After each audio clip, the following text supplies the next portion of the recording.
kasih.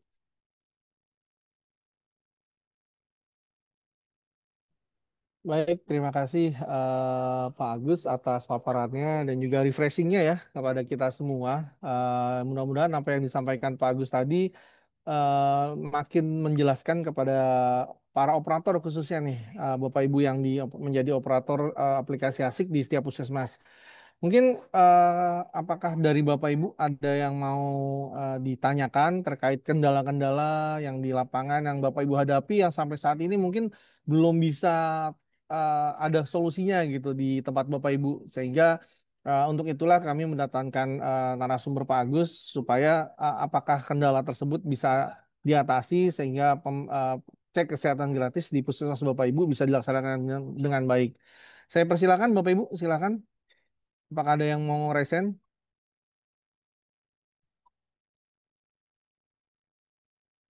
Kalau belum sambil menunggu tadi ada di di link chat ya kita saya bacakan Pak Agus. Eh, Tadi kalau yang pertama sih terkait file presentasi nanti apakah bisa di-share Pak Agus file-filenya? Iya, Boleh itu di-share kah ke kami nanti kami share ke boleh. ini ya ke peserta Pak Agus ya ke grup di Ya, Bini Lampung Pak Agus. Mohon izin. Kemudian ada siap. juga tadi ada pertanyaan kalau kasus nama pasien tidak sama dengan nik pasien dan pasien juga tidak punya HP, didaftarkan web asik tidak bisa. Prosedurnya seperti apa ya Bapak? Hmm, oke. Ini berarti langsung jawab aja ya tuh ya. Iya, Baik. langsung jawab aja Pak Gus, karena belum banyak pertanyaannya. Oke. Eh, Tadi berarti case-nya adalah pasien datang langsung pendaftaran di puskesmas ya, dibantu oleh nakes. Tapi pasien itu tidak punya, Puskesmas. Ya. tapi tadi apa? Punya KTP berarti ya? Punya KTP berarti ya? Atau tidak punya KTP tadi? Ini sih Punya, nama punya, pasien punya, tidak punya sama Pak. dengan nik. Mungkin Oh, punya. punya KTP tapi tidak sama niknya dengan. eh. Iya, betul. Oh iya Bu, ini monggo silakan atau siap Mungkin bisa dengan siapa disampaikan ini? aja, Bu, biar jawabnya Bisa dijelaskan dulu sesuai. Ibu ya. Ya, Oke, perkenalkan Pak, saya Dokter Gilili dari Yuso Mulyo. Sebenarnya kayaknya saya dapatnya jam 2 ini kayaknya. Tapi saya keburu masuk. Terus tadi saya masuknya udah Bapak paparan yang di website asik ya. Jadi, nah kemarin di puskes saya itu terkendalanya seperti itu. Jadi memang pasiennya datang langsung untuk CKG, kemudian dia serahkan KTP, kita bantu, tapi ternyata namanya tidak sesuai. Jadi eh, kita oke. tidak Ya, bisa lakukan pemeriksaan CKG-nya. Kira-kira kalau kita menemukan kendala hal seperti itu lagi, kira-kira kita gimana tuh? Kira-kira. ya. Iya, berarti tadi itu dugaan saya ya. Itu biasanya kalau kayak seperti itu perlu dicek dulu di database kami namanya MPI. MPI itu Master Patient Index yang itu diperoleh dari sebagian dari Dukcapil. Karena sebetulnya sebagai informasi Bapak Ibu sekalian, Kemenkes itu tidak tidak secara langsung hit data Dukcapil saat ini. Karena memang itu regulasinya tidak ada. Jadi Dukcapil itu tidak membolehkan, bahkan Kementerian Kesehatan ya, yang sama-sama pemerintah gitu ya, tidak membolehkan untuk langsung hit ke database Dukcapil untuk kemudian diberikan validasi. Jadi hanya kemudian kami itu memanfaatkan data NPI yang sudah ada di Kemenkes sebagai Master Patient Index untuk di cross check, baik itu nama NIK dan seterusnya. Apabila tadi sudah sesuai NIK-nya dan tapi namanya berbeda yang muncul gitu ya, ini perlu intervensi pengecekan di database dulu sih Bu sebetulnya oleh tim data apa yang menyebabkan terjadi seperti ini. Apakah mungkin memang database Dukcapilnya seperti itu atau di database Kemenkes yang mungkin ada kelurian gitu ya. Jadi kalau begitu memang perlu dilapor ke helpdesk Bu untuk dicek teknis ya. Jadi Seperti itu. kalau begitu kami sebagai yang di bawah ini ngelapornya ke siapa? Kemarin itu saya punya dulu kan saya pernah ikut pertemuan di Kemenkes itu. Jadi saya punya grup puskes se Indonesia Raya.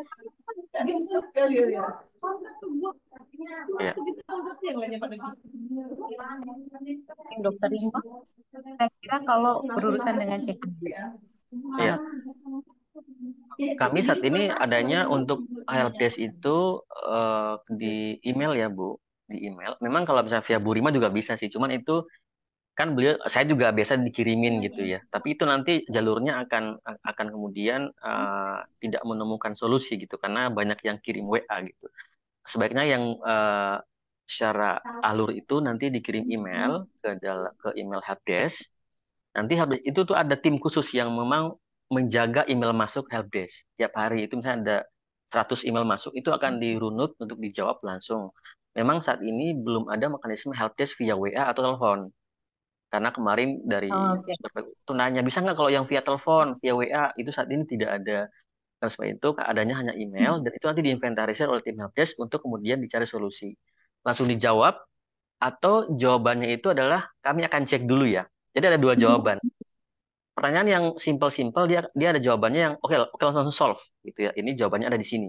Tapi kalau ini perlu pengecekan teknis kayak tadi itu nanti jawab itu butuh waktu biasanya 2-3 hari Bu. Makanya itu kadang-kadang perlu waktu untuk kemudian dijawab karena ada perlu pengecekan teknis di database tentang isu yang terjadi.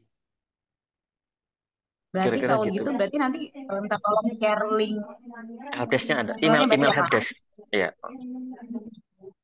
Oke, terima kasih. Terus, oh satu lagi, kalau bayi baru lahir itu kita bisa entry 30 hari, 7 hari, atau Baik. sekarang udah bisa 30 hari, atau bakal 6 bulan? Kira-kira Ya. gimana Pak?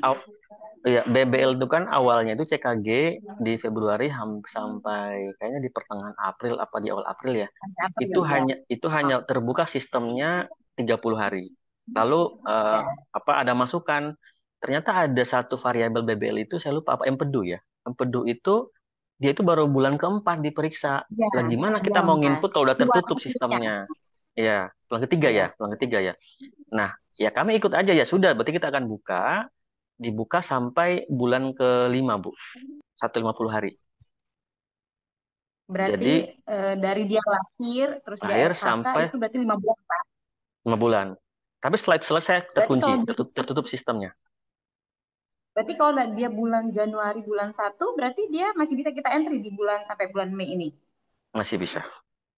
Karena sudah dibuka. Masih Sudah bisa. dibuka Oke. kemarin kemarin dibuka itu sistemnya di pertengahan April. Jadi yang yang apa tadi empedu itu kan dia baru diambil di bulan keempat ya oleh ibunya ya.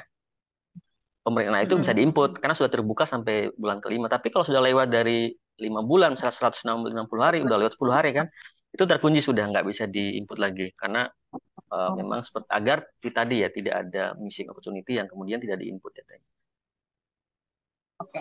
Oke, siap. Terima kasih Bapak infonya. Ya,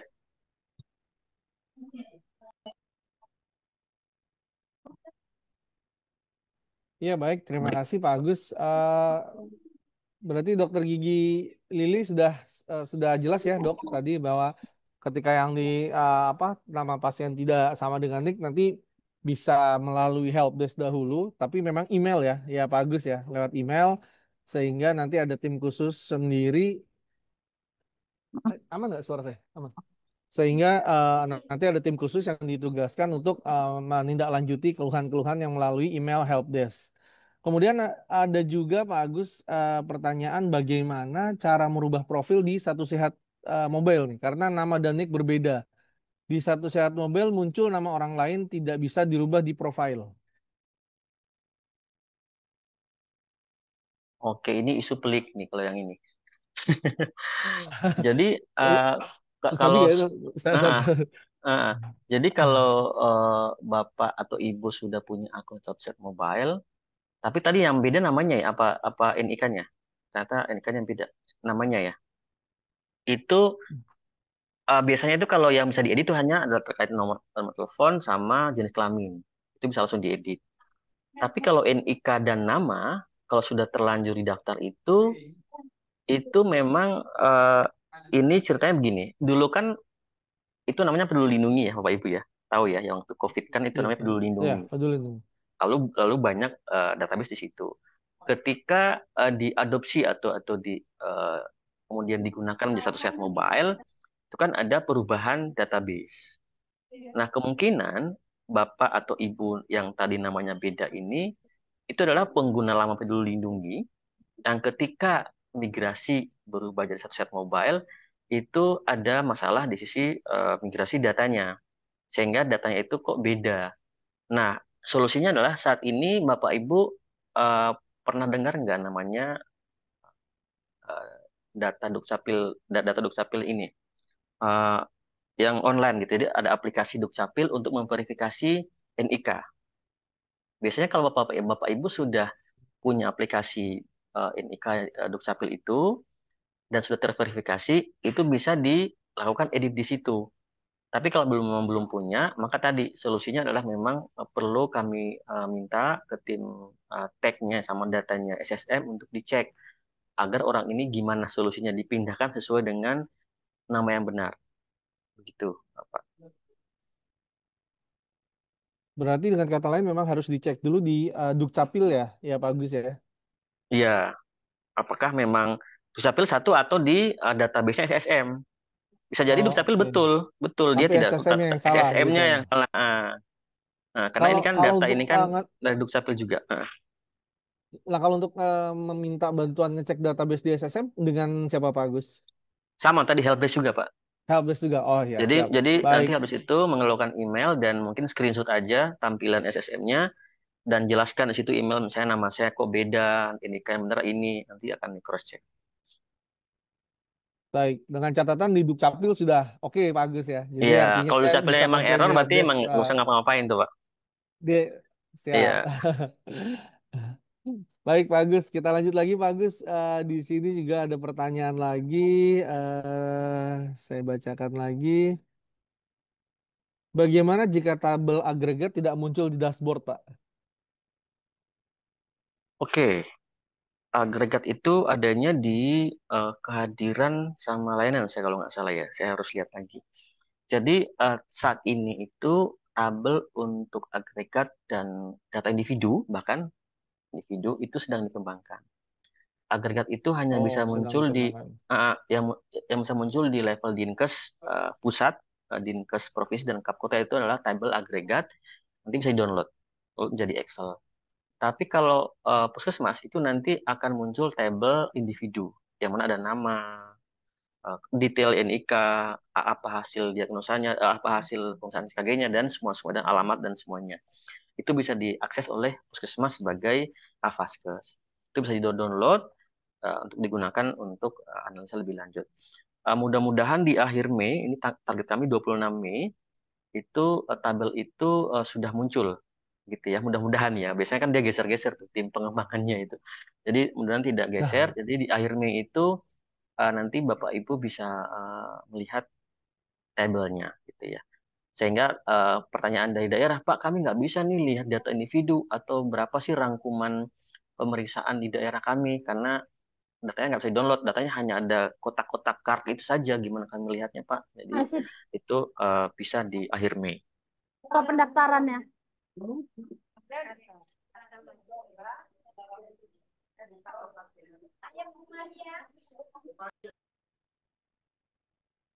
baik, Pak Agus. Berarti tadi memang kalau tabel agregat itu hanya bisa diakses bukan di level puskesmas, Pak Agus ya. Itu di dinas kabupaten kota, provinsi. Jadi kalau puskesmas tadi tabel mandiri, Pak Agus ya. Karena yang bertanya juga ini Individu, kelihatannya tabel dari individu. puskesmas gitu. Individu, tabel individu. Hmm, Ya, mohon maaf. ya. Siap, Pak Agus. Kita lanjut lagi, Pak Agus. Ini Nggak sebelum usah saya katanya bacakan, jadi ada yang habis raise hand. obatnya Ibu atau Bapak untuk Reza anak-anak dari ya. Dinkes Lampung, monggo, Dapat gas silakan aja ya. kalau mau ada yang ditanyakan sebelum saya baca. Baik, izin. Terima kasih Pak Bayu, Pak Agus. Saya Resa dari Dinkes Lampung. Ada dua pertanyaan Pak yang ingin saya tanyakan ke Pak Agus. Yang pertama, ini sebenarnya pertanyaan dari teman-teman Puskes sih Pak. Di awal-awal pelaksanaan ASIK ini kan karena teman-teman itu masih belajar, jadi pakai sasaran dummy gitu Pak ya. Jadi buat sasaran untuk belajar dan menginput. Nah, itu sudah ada fasilitas untuk menghapus data dummy-dummy tersebut atau belum, Pak? Jadi, sehingga nanti tidak merusak data dashboard yang nanti mungkin akan ditarik oleh pusat. Itu yang pertama, Pak. Untuk user operator ya, Pak ya. Kemudian yang kedua, Pak, tadi tertarik dengan pertanyaan dari eh, Puskesmas tadi tentang BBL. Tadi kan Bapak bilang bahwa nanti pendaftaran BBL itu nanti dibuka sampai bulan kelima. Karena di situ ada screening untuk batu empedu yang 2 sampai 4 bulan. Pertanyaan saya, kalau nanti itu seandainya saya input data BBL itu di hari ketujuh atau hari kedua gitu. Sementara tadi di awal disampaikan bahwa laporan itu akan tertutup H+30. Nah, Ya, itu nanti bagaimana Pak untuk pengisian screening batu empedu? Terima kasih Pak. baik.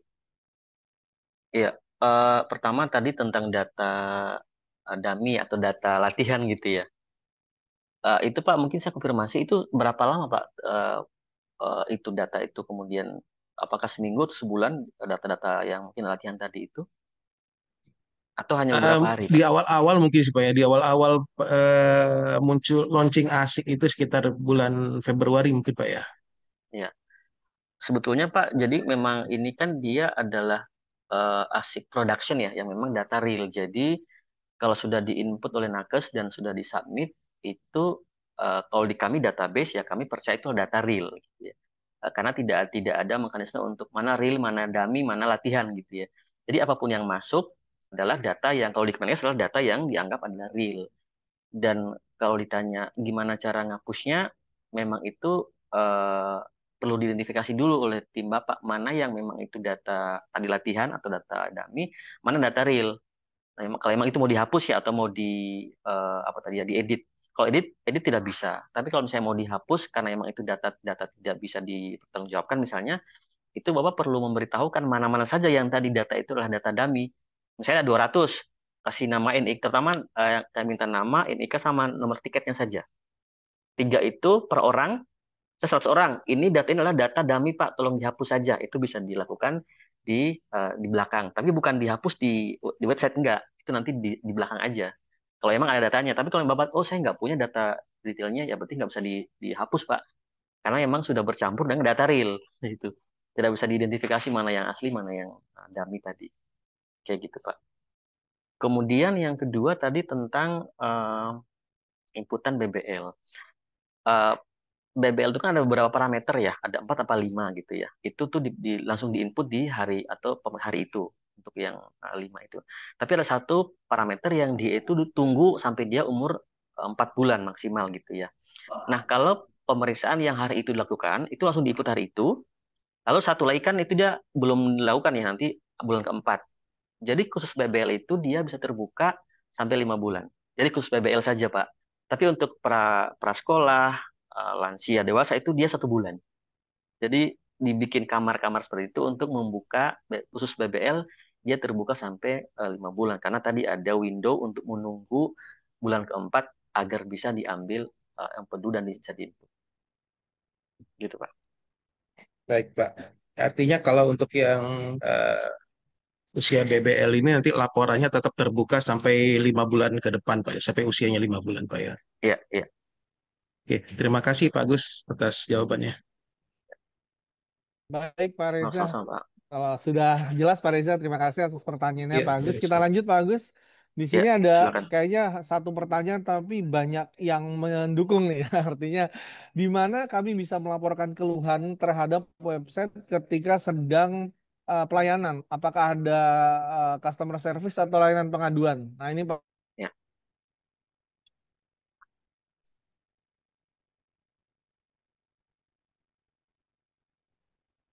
Kalau tadi kan kita baru dengar ada baru website ya, baru email. Apakah ada nomor HP atau WhatsApp atau customer service untuk mengadukan terkait website ketika sedang pelayanan? Silakan, bagus.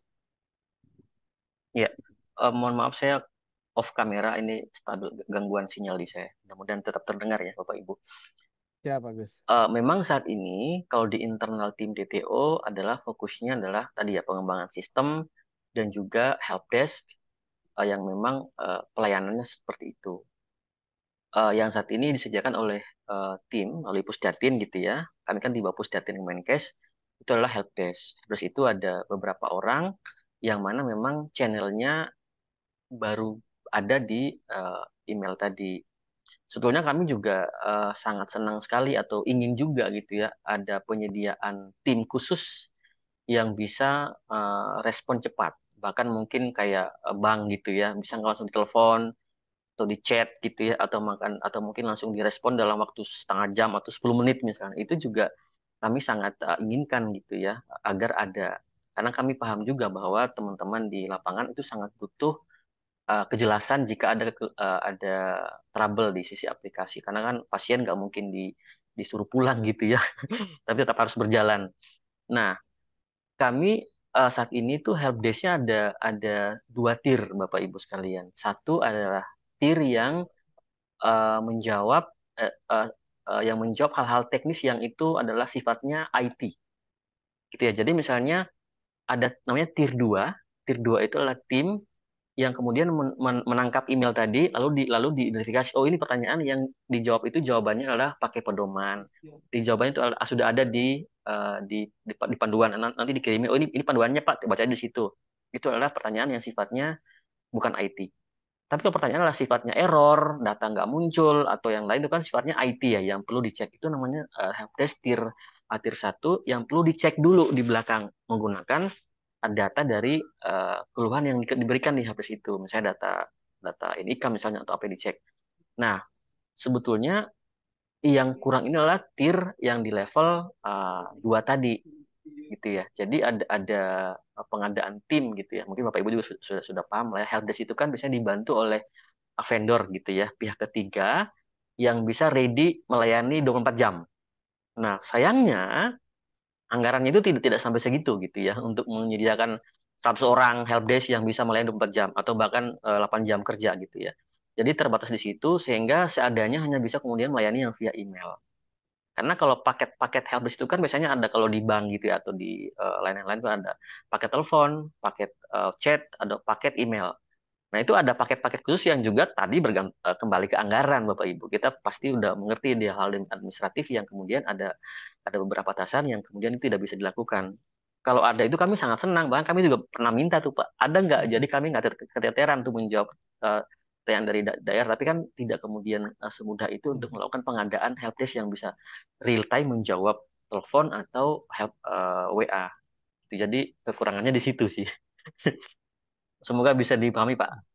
Siap, baik Pak Agus. Jadi ya mudah-mudahan dengan adanya pertanyaan dari daerah ini ya, dari teman-teman di lapangan, khususnya para petugas-petugas yang melaksanakan CKG ini menjadi perhatian khusus buat pimpinan gitu Pak Agus ya. Artinya nanti kita sampaikan juga hasil apa yang menjadi keluhan dari teman-teman atau Bapak Ibu di lapangan. Kita sampaikan ke pimpinan. Mudah-mudahan bisa segera terwujud adanya helpdesk yang bisa membantu khususnya para operator ya, para petugas di lapangan ketika Ya. sedang ini Pak Agus ya, Hmm. ketika sedang pelayanan bener juga kan nggak mungkin Hmm. pasien suruh pulang. Hmm. Baik, Mungkin terima juga kasih ya. berbagi, Pak. Saya ingin Siap. berbagi case ini berbicara helpdesk ya. Oh baik. Berbicara case untuk program imunisasi. Jadi imunisasi itu dibantu oleh mitra, ya kita seperti UNICEF, UNICEF membantu untuk pengadaan SDM helpdesk di tiap provinsi.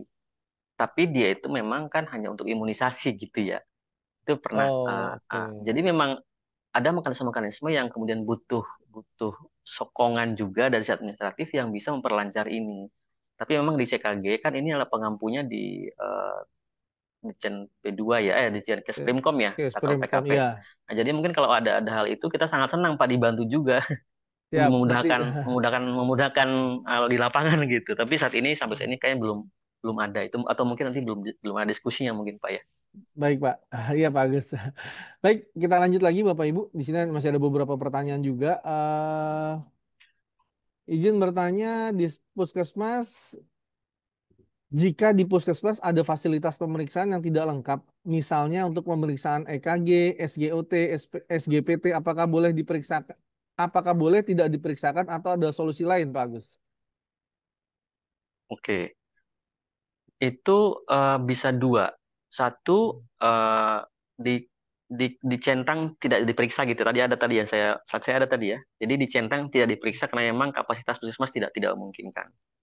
Itu satu. Kedua, kalau memang itu tergantung puskesmas. Kedua ya dirujuk ke vaskes, dirujuk apa namanya horizontal atau terserah di mana. diperiksa di puskesmas lain atau mungkin ke rumah sakit, nanti hasilnya tinggal diinput lagi di ASIK. Tapi setelah dikeluar gitu ya, itu secara operasional silakan disesuaikan aja di lapangan. Bisanya gimana? Bisa tidak diperiksa karena memang nggak bisa, atau ya dirujuk gitu ya. Itu No, kembali ke masing-masing kapasitas di lapangan, Pak.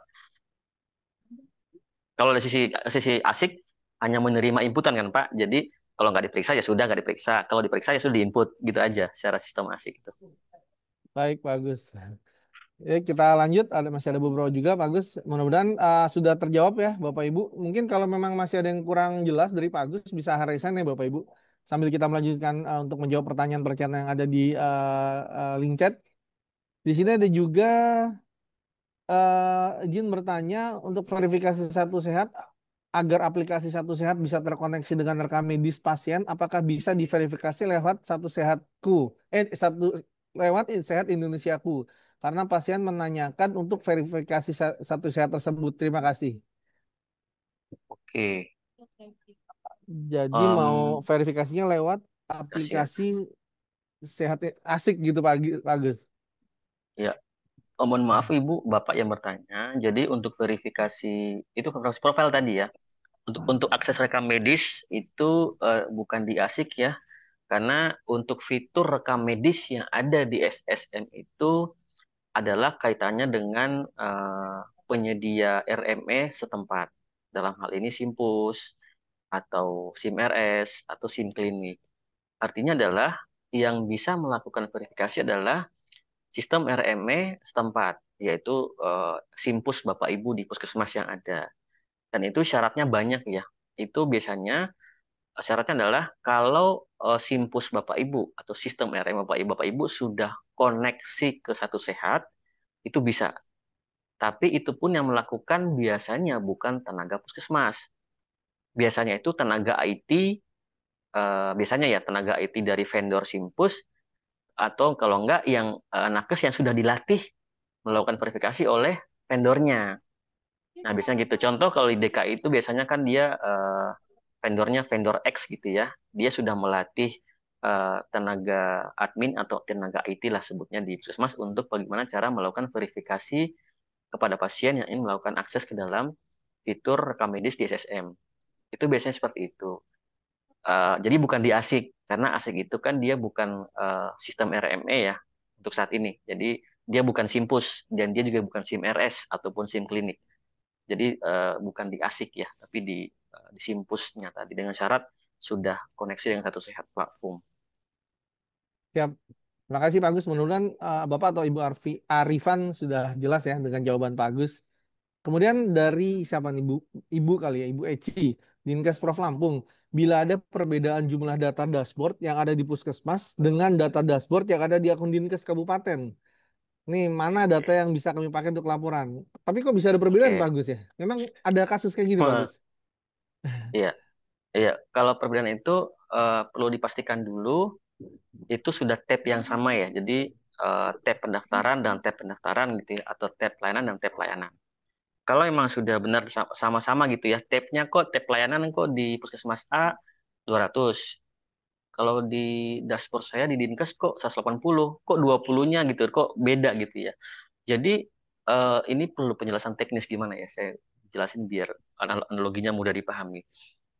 Data itu kan ngalir dia itu di query setiap level. Ya, setiap level artinya tuh di query setiap level dashboard level puskesmas, level Dinkes Kapko, lalu naik lagi ke level provinsi, lalu naik lagi ke pusat. Jadi ada query yang kemudian berjalan di setiap level itu. Pusat itu berarti kan dia mengquery semua provinsi gitu ya. Provinsi mengquery semua kapkota di bawah dia, kapkota mengquery data semua puskesmas di bawah dia. Jadi semua itu mesin berjalan gitu ya, biar mudah dibayangkan. Biasanya ketika query data di dashboard puskesmas sudah full, sudah berhasil komplit ya, selesai, update 200 data. Tapi query data di Dinkes masih muter, belum selesai itu query-nya, karena dia mau query semua di puskesmas dia. Jadi kadang-kadang itu ada delay data yang kemudian berbeda. Oh. Nah, tapi kemudian mungkin Pak, kami sudah tunggu kok, udah beda 1 hari kok tetap aja beda, gitu ya. Jadi memang ini ada logik aliran data yang kemudian secara analogi itu seperti itu. Tapi biasanya kalau mau pakai yang mana, Pak? Sebetulnya yang paling benar adalah yang puskesmas. Karena itu adalah sumber data pertama. Data, ya. Bisa jadi Dinkes itu dia ada delay atau lainnya. Tapi memang itu case by case ya Pak. Kadang-kadang juga di puskesmas mungkin berbeda. Kok sedikit di Dinkes banyak gitu ya. Jadi itu case-nya unik Pak, unik dan lagi-lagi tadi perlu diperiksa lagi oleh tim data mengapa terjadi anomali seperti itu. Kalau misalnya tiba-tiba kok puskesmas hanya 20 tapi kok di Dinkes 25. Limanya kok dia kelebihan 5 itu dari mana itu ya? Itu ya biasanya akan dicek apakah mungkin ada data yang nyebrang dari puskesmas lain dan lain seterusnya. Baik. Baik, terima kasih. Mudah-mudahan Ibu Eci dari Dinkes Prof Lampung jelas dengan penjelasan Pak Agus ya. Jadi memang saya tambahkan Pak.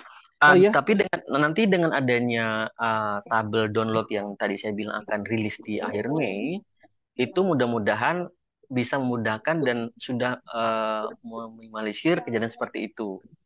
Jadi data agregat yang ada di Dinkes Provinsi dan Kapko itu sudah harusnya sama kalau di total dengan data individu yang ada di Puskesmas.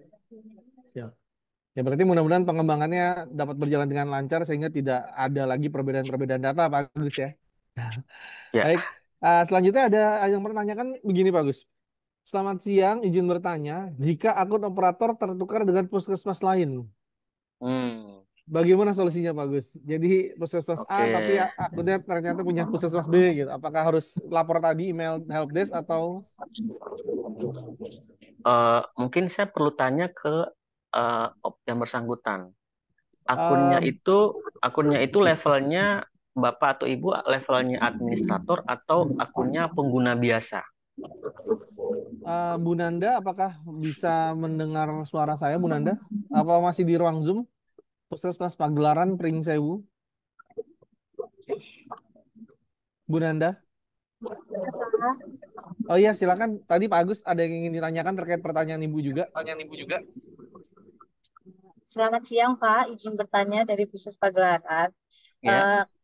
Jadi di dashboard ASIK itu administratornya kan aturnya saya, tapi itu tertukar dengan puskes sebelah dan puskes sebelah saya ada di puskes sebelah dan puskes sebelah ada di tempat saya untuk administratornya. Maksudnya tertukar lokasinya aja kan ya, nama puskesmasnya ya? Iya. Oke. Iya. Oke, tapi yang lainnya tidak ada masalah. Tidak, hanya Oke, untuk PKG saja Pak yang bermasalah. Oke.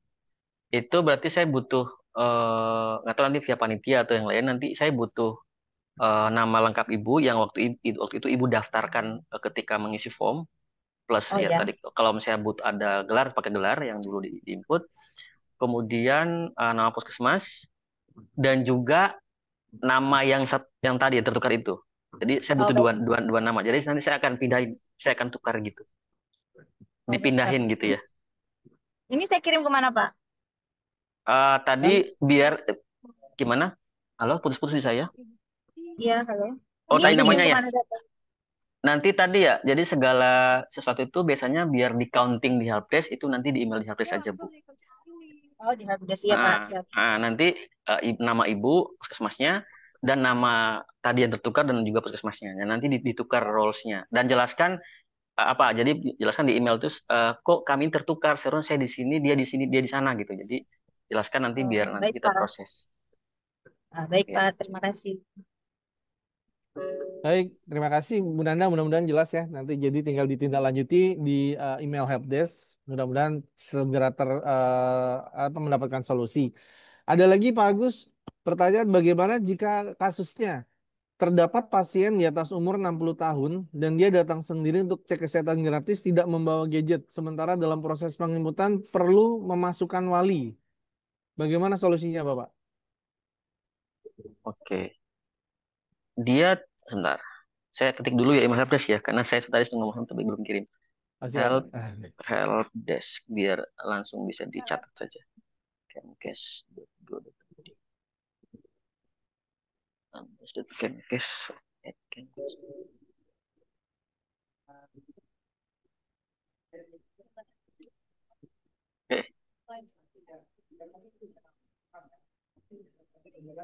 Bapak Ibu itu ya, saya kirim di chat. Ah, ya tadi pertanyaan Ibu atau Bapak tentang ada pasien lansia datang tapi tidak membawa KTP ya? Gadget Bapak, tidak mau gadget, Oh, sedangkan kalau sementara KTP-nya proses ada tapi ya. penjemputan perlu memasukkan wali. Kayaknya KTP sih ada nih Bapak. Oh iya. Nah, kalau untuk lansia itu sebetulnya ada pilihan gitu ya. Jadi tidak mandatori. Kalau kalau BBL dan juga prasekolah itu kita kalau nggak salah ya itu diwajibkan mengisi wali ya ibunya atau ayahnya atau yang mengantar gitu ya. Tapi kalau dia itu lansia itu ada juga isi pendamping. Dia bahasanya pendamping ya. Tapi tidak mandatori. Itu kalau misalnya dia itu ada pendamping ya diisi apakah itu anaknya atau sepupu atau apa pendamping lah yang menjaga orang tua itu atau tetangganya misalnya itu bisa diisi. Tapi kalau nggak punya ya dikosongkan saja karena itu tidak mandatori. Itu hanya pilihan. Oh, baik, bagus. Mudah-mudahan jelas ya, soalnya saya tidak tahu nih Iya, menggunakan istilah. tapi tadi mungkin arahnya begini Pak. Arahnya itu kan dia ingin gimana nih kita mau ngirim raportnya karena dia nggak punya pendamping gitu ya. Dia juga nggak punya gadget ya. Nah, ini tadi seperti yang saya jelaskan di awal, kalau emang beliau itu memang sama sekali tidak ada pendamping, beberapa puskesmas itu berinovasi gitu Pak. Jadi dia itu nginput nomor nakesnya, nakes di puskesmas. Nakes itu nanti yang akan menerima raport. Nah, raport itu nanti diterima di PDF ya Pak, di HP-nya. Dia printkan, dia kasih ke pasiennya.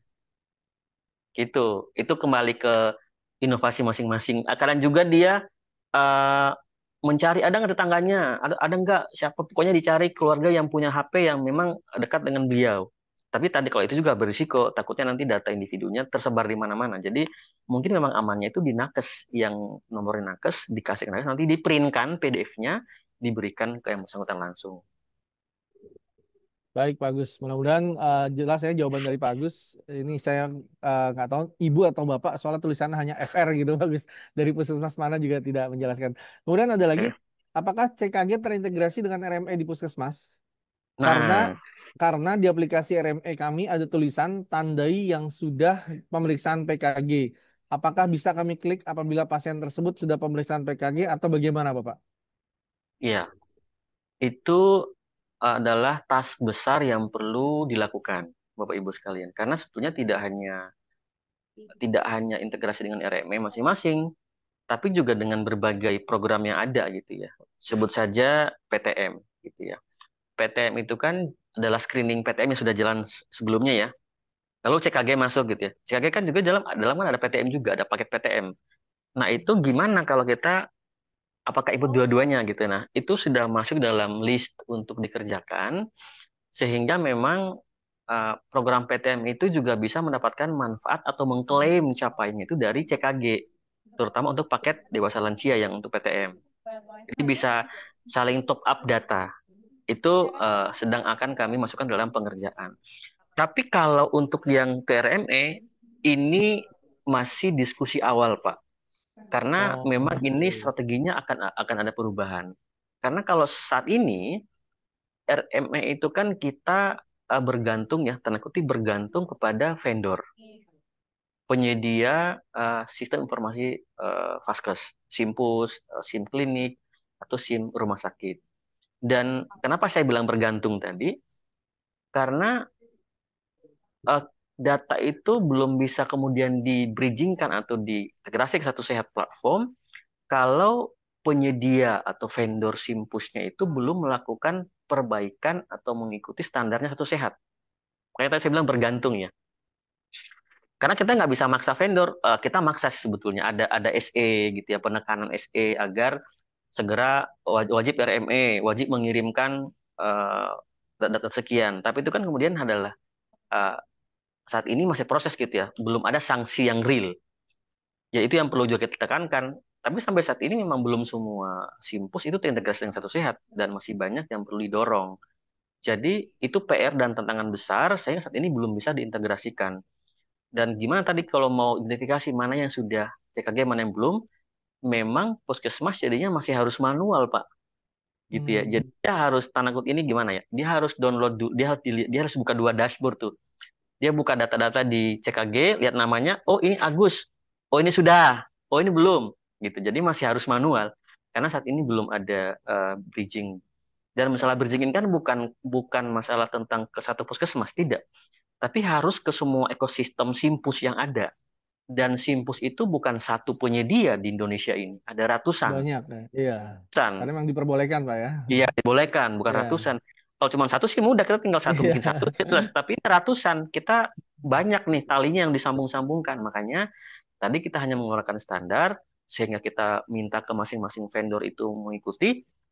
Tapi itu pun juga lama untuk mereka ikuti, karena mereka juga punya keterbatasan, misalnya butuh SDM, butuh waktu. Jadi memang ada ketergantungan juga di mereka. Siap. Terima kasih Pak Agus. Soalnya nih ada juga yang tanya, ada kode API nggak buat di bridging dengan IRM? Berarti memang masih dalam tahap pengembangan Pak Agus ya. Pembicaraan untuk Ya, dikembangkan gitu ya. Karena memang ya. tadi Pak Agus sudah ceritakan.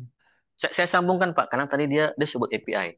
Oh, siap. Jadi strateginya itu Bapak Ibu di sini mungkin Bapak Ibu sering pernah ikut yang Simpus ya tentang satu set platform. Kalau tahun lalu strateginya adalah kita mengeluarkan standar ya, playbook standar, kode-kode standar untuk diikuti atau diadopsi standarnya oleh penyedia Simpus. Nah, itulah tadi saya bilang kita bergantung. Selama penyedia Simpus itu belum mengikuti modul Standar. kita, ya dia nggak bisa kemudian kirim data karena dia belum sama standarnya. Nah, kita akan kemudian ganti strategi Bapak Ibu sekalian. Karena 2 tahun ini kayaknya wah lama ini kalau begini modelnya gitu ya. Jadi saat ini adalah kita mengembangkan standar plus kita bikinkan form. Mohon maaf ini saya nggak ada slide-nya ya. Saya tidak tadi taruh di sini slide-nya. Kita bikinkan standar plus mengembangkan form di portal namanya portal satu set RME. Ya, jadi nanti semua Simpus, apapun nama Simpusnya, gitu, ya, apapun siapapun pengembangnya, apapun bentuk jenis tag IT-nya, gitu ya, dia hanya bisa tinggal masuk di portal RM itu dan dia sinkronisasi saja. Ada klik sinkronisasi dengan portal RME dan langsung dia itu akan dalam Simpusnya dia itu akan link ke dalam form yang sudah kita bikin itu, sudah kita kembangkan. Jadi dia akan mengisi form RM itu di dalam form yang sudah kita kembangkan sendiri, tapi nanti dia akan kembali datanya ke Simpusnya dia.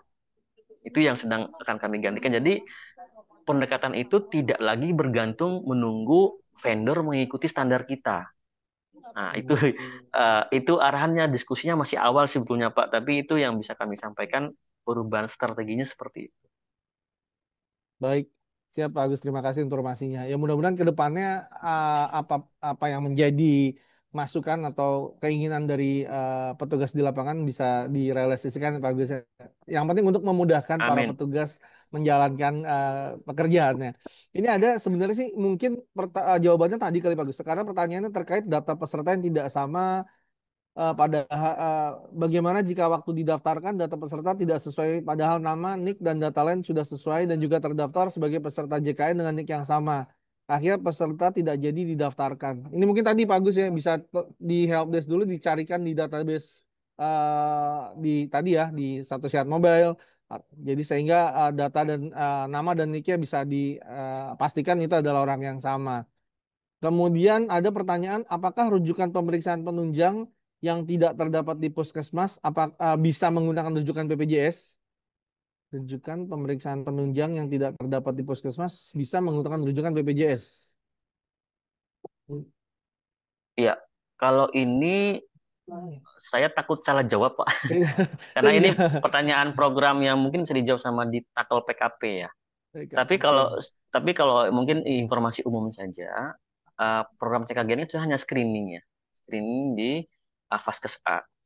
Tapi kalau misalnya butuh tindak lanjut berikut yang perlu diperiksa di Vaskes lanjutan oleh BPJS, ya bisa saja gitu ya. Tapi harus sesuai dengan alur BPJS itu Pak. Misalnya dia CKG-nya itu di Tebet, di Jakarta ya, Tebet. Tapi dia itu Vaskes pertamanya bukan di Tebet, tapi misalnya di Metro Lampung gitu ya. Jadi nanti itu dia kan tetap perlu rujukan dari Metro Lampung kan harusnya ya. Harusnya ada iya. nah jadi saat ini kan belum belum seperti itu kalau CKG. CKG saat ini semua orang bisa datang ke pilihan Vaskes tanpa harus ngikutin BPJS-nya dia, Vaskes pertamanya. Jadi Yang memang penting belum sudah memilih gitu Pak Gus ya. Sudah memilih di mana jadi gitu ya. belum ada mekanisme harus wajib di Vaskes KTP BPJS. Nah, ini belum belum pengembangannya masih digodok di internal di PKP, Pak, takal PKP. Baik, nanti saya coba kami koordinasikan juga dengan di Takal PKP. Ya. Kemudian ada apakah aplikasi ASIK terbaru sudah bisa mendeteksi jika seorang pasien sudah di-entry atau belum? Karena selama ini Ah, tidak ada kode khusus yang bisa menampilkan seorang pasien sudah di-entry, jadi petugas entry kadang double. Tapi data di oke. dashboard hanya muncul satu data. Siap, Bagus. Gimana, Bagus? Oh, jadi di dalam tampilan website itu kan nanti ada mencari ya tadi ya, ada cari nama, by NIK atau by tiket gitu ya. Nanti kalau misalnya datang, kalau misalnya dia dicari, oh ini sudah pernah dilayani, harusnya itu terdeteksi Bapak Ibu sekalian. Deteksi, oh ini sudah pernah dilayani nih. Karena biasanya gini Bapak Ibu. Jadi ada orang tuh yang mendaftar double-double, mungkin dia galau gitu ya. Contoh dia daftar di website di SSM. Hari ini daftar nih, daftar. Saya mau cek KG tanggal 10 Mei, 3 hari lagi kan. 10 Mei saya pilih Puskesmas Tebet. Tanggal 10 Mei nih, daftar dia selesai di SSM-nya dia. Lalu dia berubah pikiran, nggak jadi di Tebet, saya mau ganti ke mana? Ke Puskesmas lain. Dia nggak ganti di SSM-nya, tapi dia biarin aja begitu. Hmm. Lalu dia langsung datang ke puskesmas yang dia tuju itu yang beda ke puskesmas misalnya puskesmas di Serminggu didatangkan lagi oleh nakesnya di website ASIK.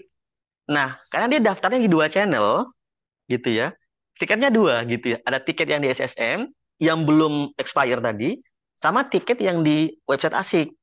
Nah, ini yang kemudian memang edukasi harus kita lakukan ke masyarakat gitu ya. Kalau daftar satu aja, jangan banyak-banyak gitu.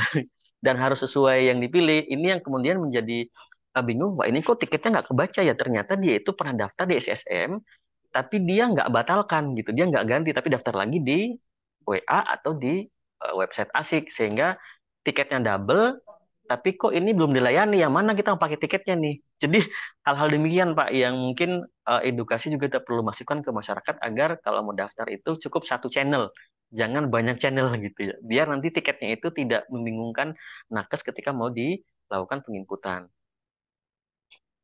Baik. Terima kasih Pak Gus atas penjelasannya. Kemudian cara menambahkan profil baru supaya bisa satu keluarga dalam satu akun satu sehat. Sepertinya ada Oke, ada penambahan Pak Gus ya, Bang. iya iya. Hmm. Itu namanya iya. Jadi menautkan akun ya, menautkan Menautkan akun. ya.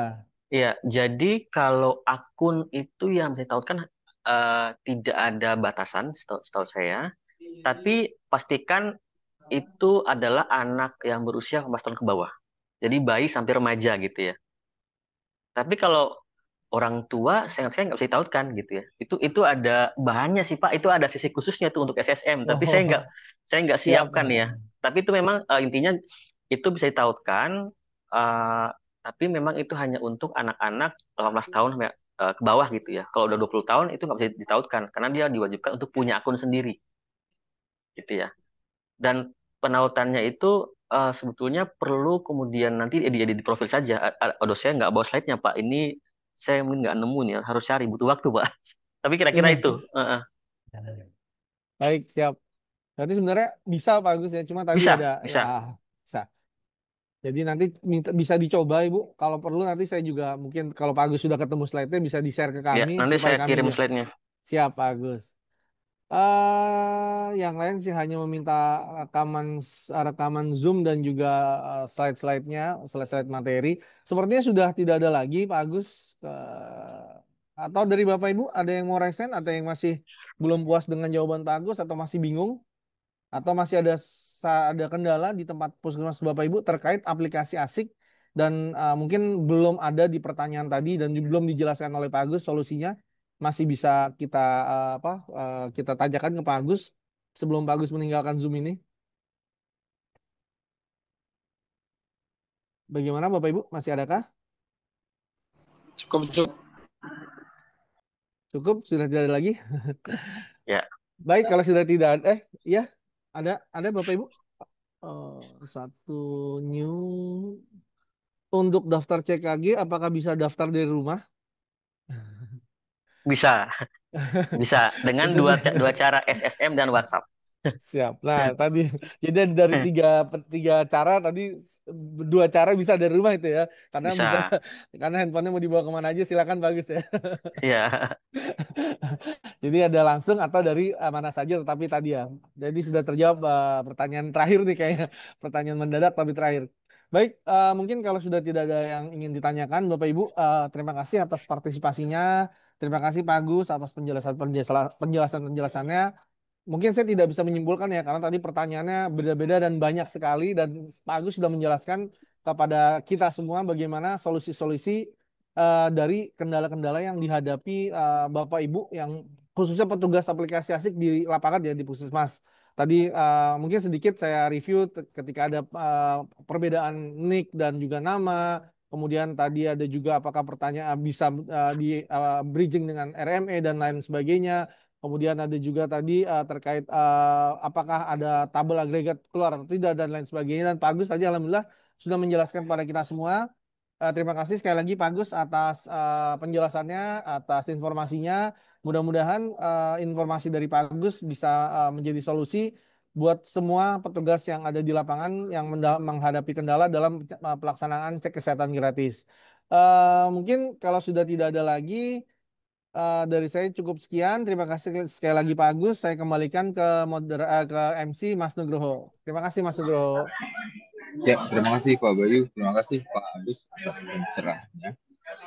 Mudah-mudahan apa yang telah disampaikan Pak Agus pada hari ini dapat memberikan solusi bagi teman-teman di Puskesmas dalam rangka memberikan pelayanan cek kesehatan gratis melalui aplikasi asik.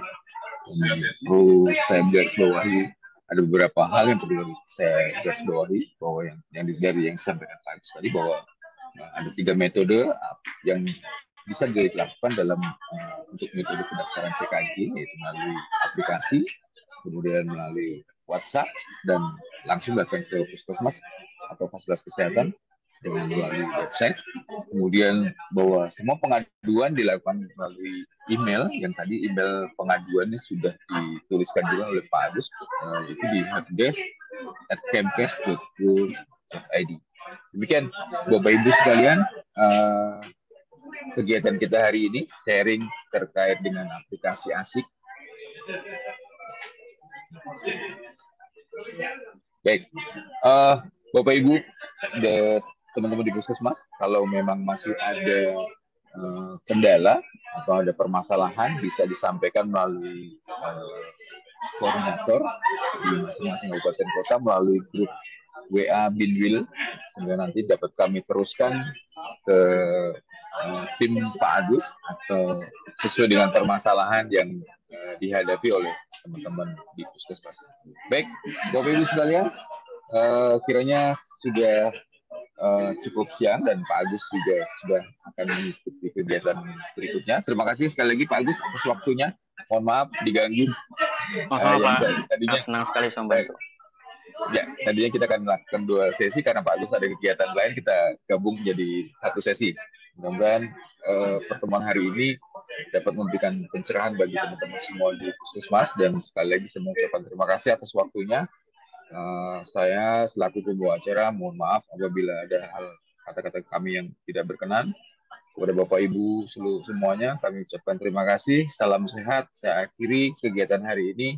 Wassalamualaikum warahmatullahi wabarakatuh. Salam sejahtera bagi kita semua. Salam sehat dan selamat siang. Terima kasih Pak Agus. Waalaikumsalam. Terima kasih Bapak Ibu. Terima kasih Bapak Ibu. Waalaikumsalam warahmatullahi wabarakatuh. Terima kasih Bapak. Terima kasih Bapak Ibu di Puskesmas semuanya, selamat bertugas, semangat.